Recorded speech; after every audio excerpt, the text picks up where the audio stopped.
One common misconception that teachers have about differentiation is that there's never any full class activity happening in a differentiated classroom. And that's not true. We need to share some whole class experiences, and then from there break off and maybe do some small group work and come back together. But to say we're going to differentiate every moment of every day and kids are always in groups, that's just not realistic, nor is it efficient.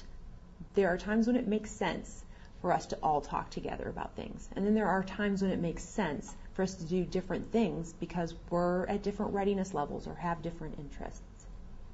Another misconception about differentiation is that it's about high-level kids versus low-level kids, and that's simply not the case.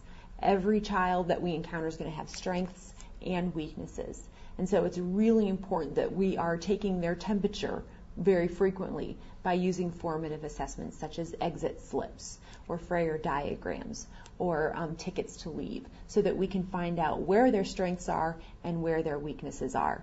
And we're going to find that when we do that and we check in on kids frequently, that they're going to be all over the place. Sometimes they're strong, sometimes they struggle. And so differentiation isn't about high-level kids versus low-level kids. It's about finding where they are for a particular skill at a particular moment in time and really teaching to that point and trying to lift them up from there, not grouping them into you're high, you're low, and that's the way it'll probably stay for the rest of the class. Oftentimes teachers say to me, oh, I already differentiate.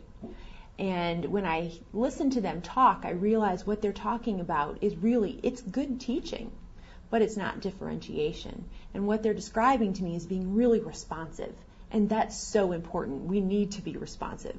And seeing that a child needs something and providing them with that at that moment. Noticing that a child is having trouble seeing the board and moving them up to the front, or allowing them to maybe sit at the back of the room and read. And while all of those things are responsive things, they're not differentiation in that they're not proactively planned.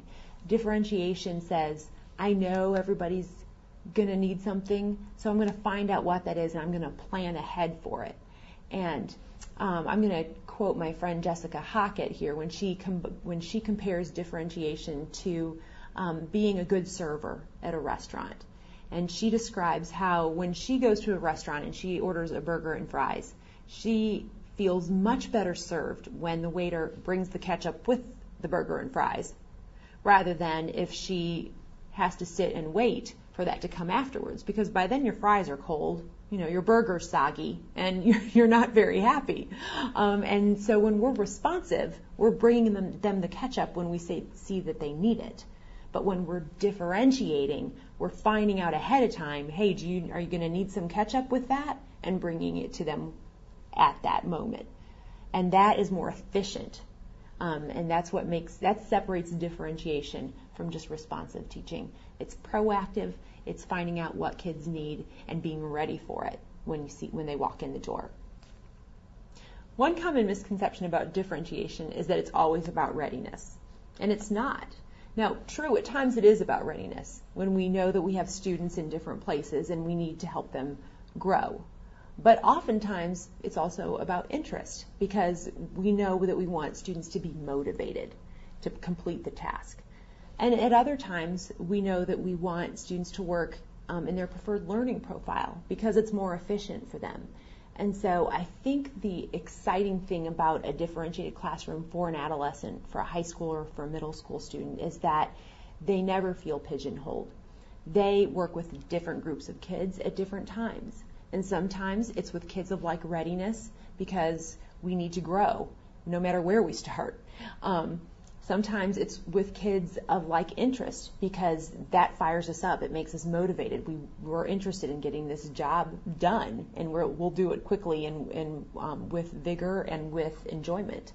And oftentimes it's about learning profile because we need to do this in the most efficient way possible because it's a pretty difficult task.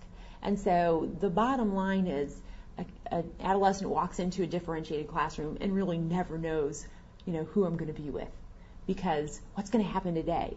but they always know that whomever they're with, whether it's their teacher who's made the decision or whether it's the student, him or herself, who's made the decision, that it's purposeful.